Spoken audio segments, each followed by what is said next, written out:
E eu vou pedir para vocês assim ter um pouquinho de paciência, porque é um texto um pouquinho grande, mas é importante para a gente entender a história que eu quero narrar para vocês hoje à noite. Então, o texto se encontra no Evangelho de Marcos, no capítulo 5, a partir do verso 1.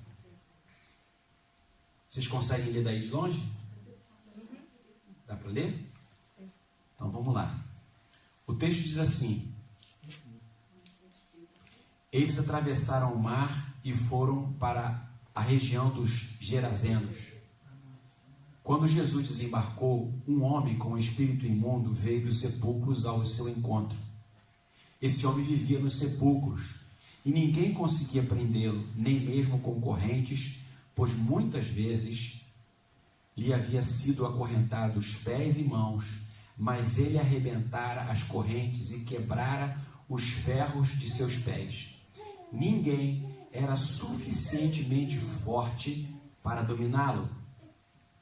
Noite e dia, ele andava gritando e cortando-se com pedras entre os sepulcros e nas colinas. Quando ele viu Jesus de longe, correu e prostrou-se diante dele e gritou em alta voz: que queres comigo, Jesus, Filho de Deus Altíssimo? Rogo-te por Deus que não me atormentes. Pois Jesus lhe tinha dito: sai deste homem, espírito imundo. Então Jesus lhe perguntou: qual é o teu nome? Meu nome é Legião, respondeu ele, porque somos muitos. E implorava Jesus com insistência que não os mandasse sair daquela região. Uma grande manada de porcos estava pastando numa colina próxima. Os demônios imploraram a Jesus: manda-nos para os porcos, para que entremos nele. Ele lhes deu permissão. E os espíritos imundos saíram e entraram nos porcos.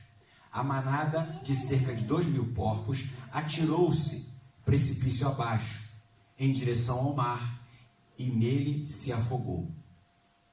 Os que cuidavam dos porcos fugiram e contaram esses fatos na cidade e nos campos, e o povo foi ver o que havia acontecido. Quando se aproximaram de Jesus, viram ali um homem que fora possesso de legião de demônios, assentado, vestido e em perfeito juízo, e ficaram com medo. Os que estavam presentes contaram ao povo o que acontecera ao endemoniado e falaram também sobre os porcos. Então, o povo começou a suplicar a Jesus que saísse do território deles. Quando Jesus estava entrando no barco, o homem que estivera endemoniado suplicava-lhe que o deixasse ir com ele. Jesus não permitiu, mas disse: vá para casa, para sua família, e anuncie-lhes quanto o Senhor tem feito por você e como teve misericórdia de você. Então, aquele homem se foi e começou a anunciar em Decápolis o quanto Jesus tinha feito por ele. Todos ficavam admirados. Vamos orar um pouquinho mais, gente? Espírito Santo de Deus, clamamos pela tua presença entre nós e que tu possa iluminar as nossas mentes e os nossos corações. Queremos te pedir que a tua palavra possa não apenas entrar na nossa mente e no nosso coração, mas que essa palavra possa produzir transformação em nós. Espírito Santo, que essa palavra possa nos encher, nos abrindo os olhos da mente para enxergar as verdades espirituais que estão por trás desse texto. Te agradecemos pela tua palavra, te agradecemos pelo teu amor, te agradecemos pelo teu poder nas nossas vidas. No nome de Jesus. Amém, Senhor.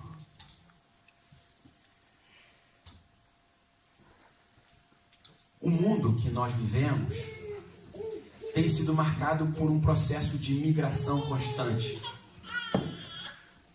Pessoas que saem das suas terras, da sua moradia, da sua cidade, vão para outros lugares. essas pessoas saem da sua cidade para ir para outros lugares a fim de encontrar nesses outros lugares uma melhor condição de vida. Grande parte das pessoas que estão morando na Europa, que não são daqui, vieram para cá porque estão em busca de uma melhor condição de vida econômica, uma melhor condição de vida profissional, uma melhor condição de vida de saúde, de segurança. E por isso, muitos vêm para cá, porque aqui na Europa, pelo menos na Áustria, Alemanha e na maioria dos países europeus, o Estado nos dá uma segurança muito importante para uma que a gente tenha uma vida boa. O grande problema, e o que eu não sei se vocês pararam para observar, é que o continente europeu, se por um lado é um continente onde nos promove a maior segurança, a melhor condição de vida, melhores oportunidades para a gente viver, por outro lado, é justamente no continente europeu que cresce cada vez mais o número de pessoas que deixam de ter ou perdem o interesse por Deus. O crescimento de pessoas que passam a não ter mais interesse por Deus é algo assustador. E uma das razões, talvez a razão principal que tem feito com que isso aconteça, é porque o que nos leva a aproximar de Deus são as necessidades da vida. São as lutas que a gente tem que enfrentar, financeira, econômica. E quando a gente vive num continente, ou num país, onde esses problemas praticamente não existem, automaticamente Deus começa a se tornar desnecessário na vida das pessoas. Ou ele deixa de ser uma prioridade na vida das pessoas. E aí o Estado, passa a ser aquilo mais importante para as pessoas. Quando alguém tem algum problema de conflito, ela liga para a polícia. E aí a polícia, quando diz que a polícia vem, todo mundo tem medo da polícia. O respeito pela polícia é uma coisa impressionante aqui na Alemanha e na Áustria. E por quê? Porque o Estado produz segurança. E o que, na verdade, me chama a minha atenção nesse processo é que à medida que o Estado nos dá mais segurança, e é papel do Estado fazer isso, ele, por outro lado, parece começar a substituir o papel de Deus na história de uma sociedade. À medida que essa sociedade passa a não ter mais grande interesse por Deus. Voltando para o texto que a gente leu, para a história que a gente leu, essa história fala que Jesus atravessou o lago de Genezaré e foi até uma região chamada Gadara. Essa região era uma região constituída por 10 cidades que haviam sido organizadas por comerciantes gregos. Eram cidades pagãs. E Jesus então vai para aquela cidade com seus discípulos, e quando ele chega naquela cidade, um homem que estava possesso de um espírito imundo vai ao encontro de Jesus, porque Jesus já havia ordenado para aquele espírito imundo sair do corpo daquele homem. O texto vai dizer que esse espírito, ou esses espíritos, eram tão poderosos, tão fortes, que nada podia conter esse homem. A Bíblia diz que ele era amarrado em correntes nas mãos, nos pés, e nada do que o Estado podia fazer podia conter aquele homem. Nada do que se fizera em relação a esse problema era possível encontrar uma solução. E aquele homem era afastado, vivia longe do convívio social, ele vivia no meio dos sepulcros, longe da sociedade, porque ele era um problema para aquela cidade. E Jesus então chega lá e liberta aquele espírito imundo. Quando Jesus pergunta para ele qual era o nome dele, ele dá uma resposta. Ele diz: meu nome é Legião. Os comentaristas dizem que o termo usado por esse espírito imundo, ou por esses espíritos imundos que estavam no corpo desse homem, faz alusão à legião romana, porque havia uma grande quantidade de demônios naquele homem. Não era um, mas vários, né? E uma legião de soldado romano são 6.000 soldados romanos. E possivelmente o que se indica é que esse homem estava com 6.000 demônios no seu corpo. E por isso essa força que ele tinha, descomunal, que ninguém conseguia conter, que ninguém conseguia segurar, que não havia quem o pudesse dominá-lo, como o texto diz. Mas Jesus entra naquela cidade e ele sozinho expulsa todos aqueles demônios do corpo daquele homem e o liberta. Porém, o texto diz que para que isso acontecesse, algumas coisas aconteceram. Primeiro, Jesus se encontra com ele, pergunta o nome dele, e aqueles demônios pedem para que Jesus não mandasse ele sair daquele território, daquela região. E eles pediram para Jesus para entrarem numa manada de porcos que estava nas proximidades ali deles. E Jesus permite que aqueles demônios entrem nos porcos. E uma vez entrando nos porcos, aqueles demônios, os porcos caem de um precipício e eles morrem afogados. E aquele homem fica liberto. Os cuidadores de porcos, assustados com o que havia acontecido, com medo de serem responsabilizados pelas mortes dos porcos, vão até os donos e dizem para eles o que aconteceu. Conta a história. E eles então veem que aquele homem, que antes era uma pessoa completamente aprisionada, terrível, agora está completamente são. Ele está vestido, ele está arrumado, ele fala normalmente, ele está completamente livre. Mas os moradores da cidade, preocupados com os prejuízos futuros que Jesus pudesse trazer para eles, mandam Jesus embora da cidade. E Jesus vai embora. Quando Jesus está saindo, pegando um barco, voltando de novo para Galiléia, o texto diz que aquele homem que antes tivera possesso, agora livre, pede para Jesus para seguir Jesus. Jesus diz: não, você não vai me seguir. Você vai voltar para casa, para sua família, e vai dizer para eles o que eu fiz na sua vida, a misericórdia que eu tive por você. Ele então volta e diz o texto que ele não apenas pregou para sua família, mas ele pregou em toda Decápolis, né? Decápolis é a palavra decápolis, deca é de 10 e polis é cidade no grego. Então era um grupo de 10 cidades naquela região próxima ali do mar da Galileia, né? Que hoje é na atual Jordânia, era a região da atual Jordânia de hoje. Muito bem. Como eu falei para vocês no começo, o que tem levado as pessoas a se distanciarem de Deus, sobretudo no continente europeu, é o fato dessas pessoas não terem necessidade de muitas coisas. E quando a gente não tem muita necessidade, Deus passa a não ser necessário. Observem vocês que quando a gente está passando por luta, todo mundo, até o ateu, vai pedir ajuda para Deus. Quando as coisas fogem do controle, quando a gente está no hospital, pelo menos a maioria das pessoas lembram de Deus, aceitam pelo menos receber alguma coisa a parte de Deus. Mas quando tudo está bem, via de regra, a gente vive como se Deus não fosse necessário. Então, o que eu quero chamar a atenção para vocês é que,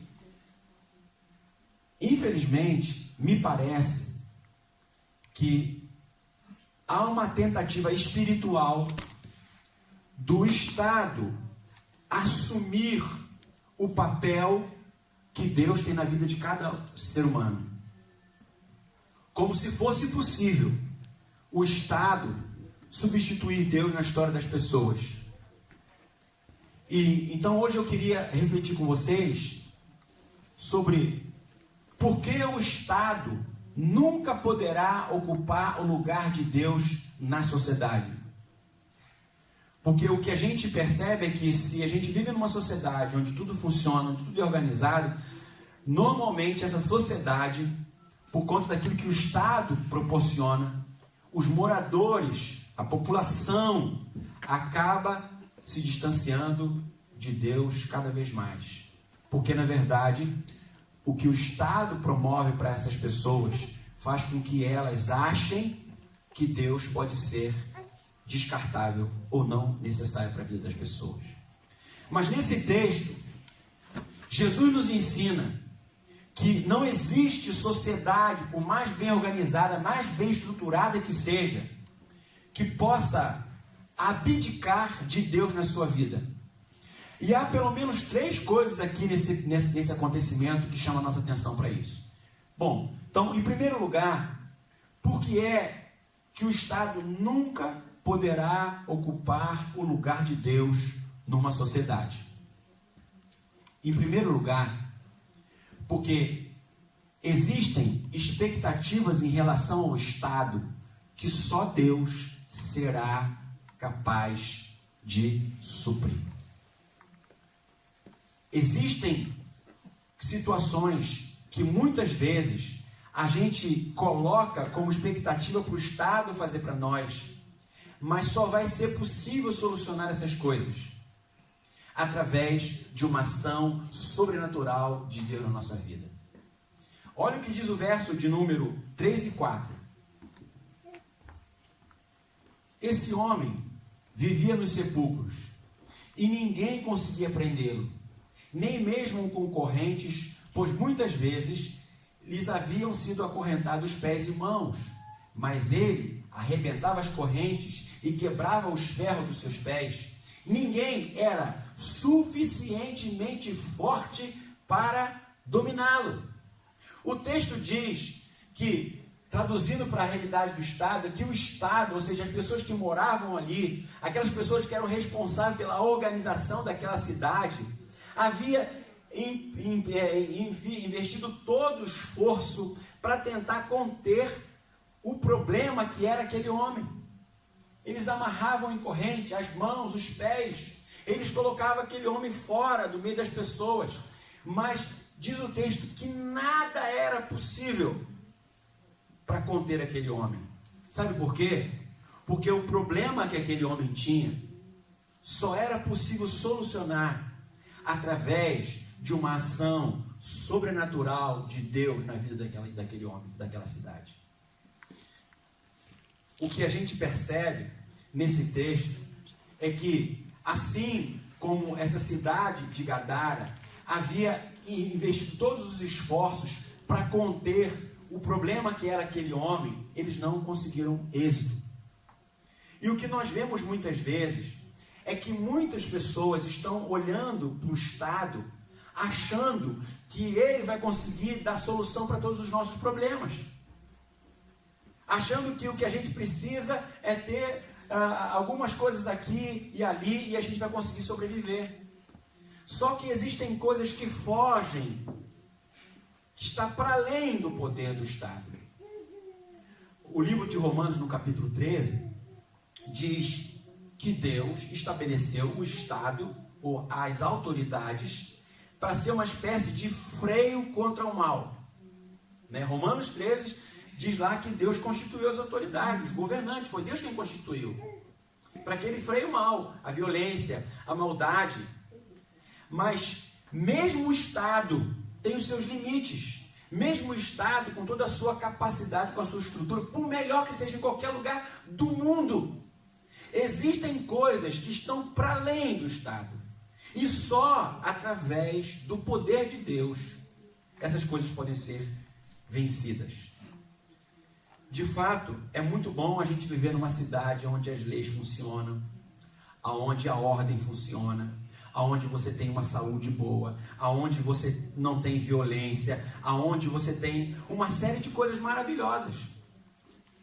Mas nós não podemos achar que a Alemanha, que a Áustria, que a Itália, que a Suíça é o céu. Não é o céu. Jesus disse que o mundo jaz no maligno. O que Jesus disse é o seguinte, que nós vivemos dentro de uma sociedade sobre a influência do mal, e o mal espiritual. Ou seja, um mal que está longe da mão do Estado. E só o poder de Deus pode intervir e mudar essa história. O que a gente vê aqui é que Jesus muda a história daquela cidade por causa do poder sobrenatural dele. Queridos, existe muita gente que está achando que não precisa de Deus porque acha que tem tudo que precisa. Até o momento que ela se deparar com algo que é maior do que ela, maior do que o Estado. É muito bom a gente desfrutar de tudo que Deus tem nos proporcionado morando aqui na Europa. Mas nós não podemos nos enganar achando que não existem coisas que o Estado, que é maior do que o Estado. Aquele homem preso, acorrentado, todos os esforços foram investidos para tentar mantê-lo aprisionado, mas não foi possível, porque aquele não era um problema natural, era um problema de ordem sobrenatural.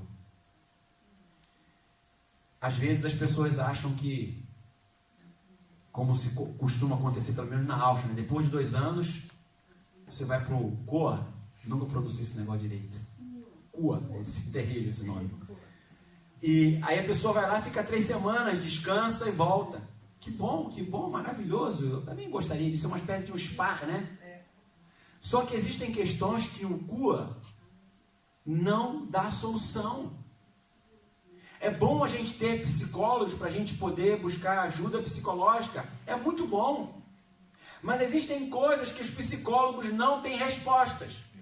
É muito bom a gente procurar um psiquiatra, tomar medicamento e ser tratado. Mas existem questões que estão para além da psiquiatria. E o que a gente vê aqui é que Jesus mostra que o Estado, por melhor que seja, nunca vai poder prescindir ou abrir mão de Deus na sua história. O que eu quero dizer para vocês aqui é o seguinte: nunca se esqueçam que Deus precisa estar sempre em primeiro lugar na nossa vida, porque só Ele dá sentido e significado para o nosso coração.